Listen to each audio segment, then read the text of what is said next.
Magandang araw. Ang ating pong topic ngayon ay ang karugtong ng Seven Sacraments, ang kumpil. Ang kumpil po ay ang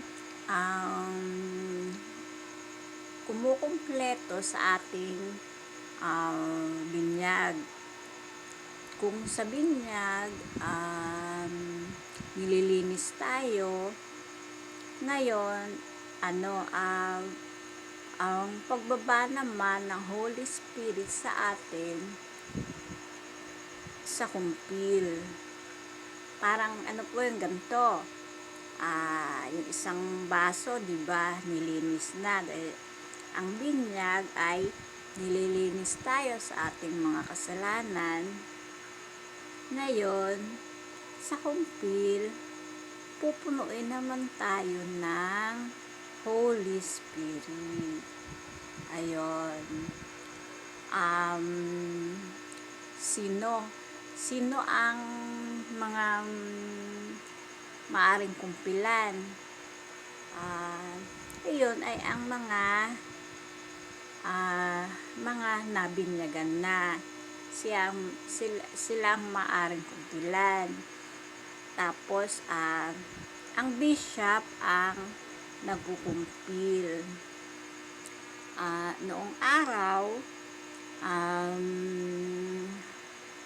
pag bininyagan, diretso ng kumpil. Kasi, kakaunti pang tao noon, ang nagbibinyag ay ang bishop, kaya dumidiretso na kumpilan ang bata. Ngayon, dumami na ang mga tao. So, pwede na i-delegate, iatas ng bishop sa pari ang pagkukumpil. Ayun. Sa pagkukumpil, bali, pinapatungan ng kamay ng bishop at nilalagyan ng holy oil.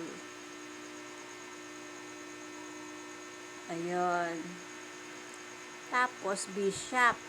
Bakit bishop ang magkukumpil? Kasi ang bishop ay ang naka-receive ng holy orders. Sila ang mga na-anoint. At sila ang mga successors ng mga apostol. Ayun. Tapos, alam niyo ba na tulad ng binyag, ang kumpil ay nag-iiwan ng marka sa atin, sa ating spirit.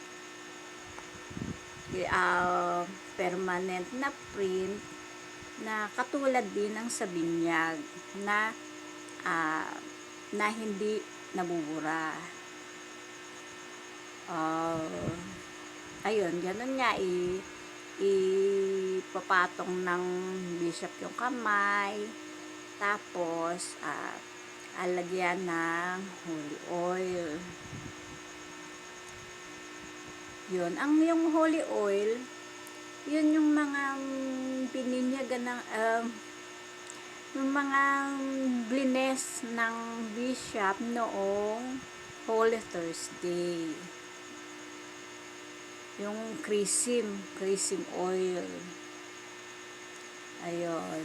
Tapos, ang effects naman ng kumpil ay ang full outpouring of the Holy Spirit. Yun, ang buong pagbaba ng Holy Spirit sa atin.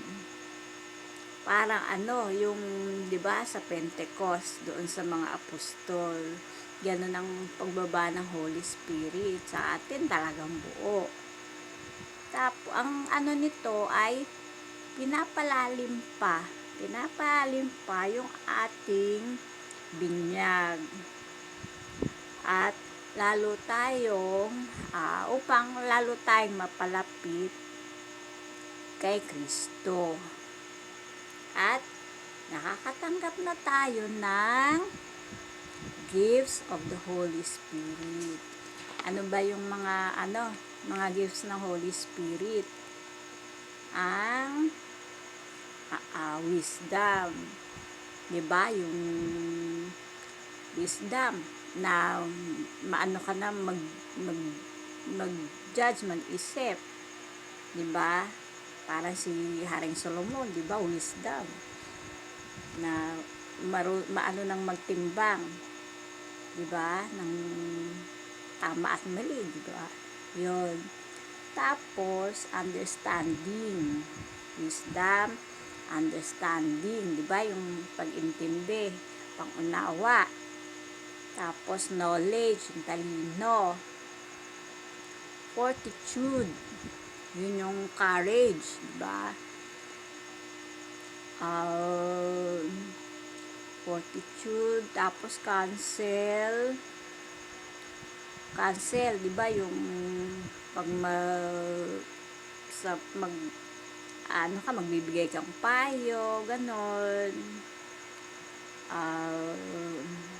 Mag-encourage mo yung kapwa mo, yun ang counsel. Tapos piety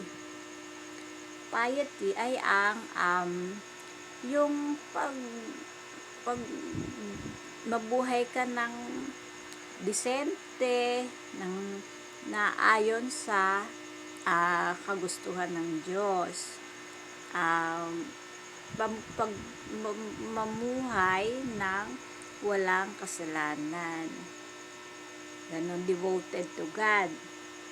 Tapos, ang huli ay ang fear of the Lord. Yun yung takot sa Diyos. Yun. Ang takot sa Diyos, yun yung hindi yung natatakot ka, magtatago ka na. Yun yung yung reverence. At yung reverence na para sa God. Yun ang fear of God. Bali, 7. Wisdom, understanding, knowledge, fortitude, counsel, piety, at fear of the Lord. Ayun. Tapos, yung mga ang kukunin namang mga sponsor o ninong at ninang ay good example ng faith. Ano ba yung good example ng faith? Kailangan miyembro rin ng Catholic Church. Tapos, good standing sila sa church. Tapos, yun, yung example ng faith na magiging modelo sa atin, sa ating buhay, pananampalataya. Ayun. Ang kumpil ay isang magandang sakramento na nagtatanim sa atin nagbibigay sa atin ng biyaya ng Diyos. Yun, na pinalalakas tayo at sinusustain. Sinusustentuhan yung ating buhay pananampalataya. Yun. Ito yung yung it's not what we do for God, but what God done for us. Hindi yung kung ano yung magagawa natin para kay God, kundi si God na ngayon ang kikilos. Si God na ang kikilos sa atin kasi, di ba, pinununan niya tayo. Pupunuin na tayo ng Holy Spirit.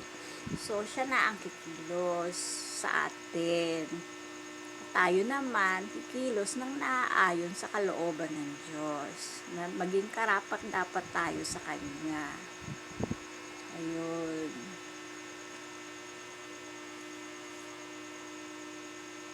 Tapos,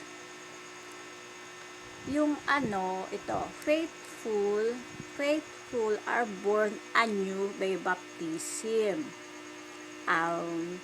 Pinanganak tayong muli sa binyag. Tapos, strengthened by confirmation. At pinalalakas ng kumpil. At tatanggapin natin ang Holy Eucharist as found ng eternal life. So, ito yung magiging daan papunta sa eternal life. Ang Holy Eucharist ang kumukumpleto sa ating Christian life. Ayun. So,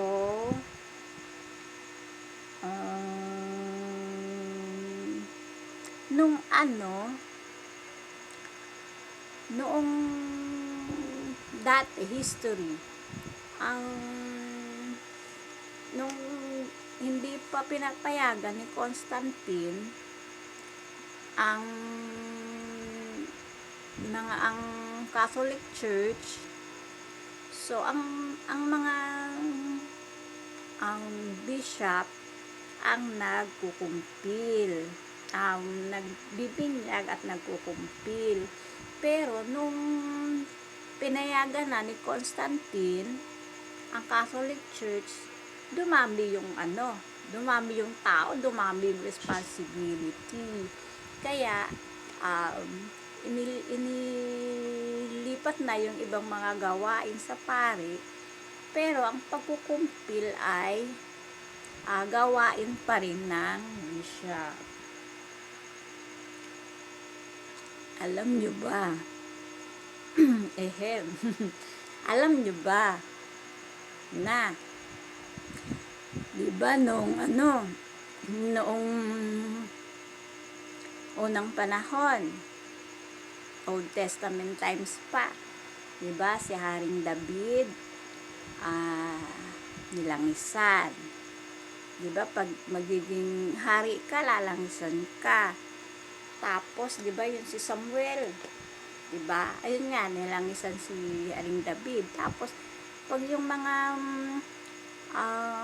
papalit na propeta, pinupuntahan din nila, lalangisan. At yung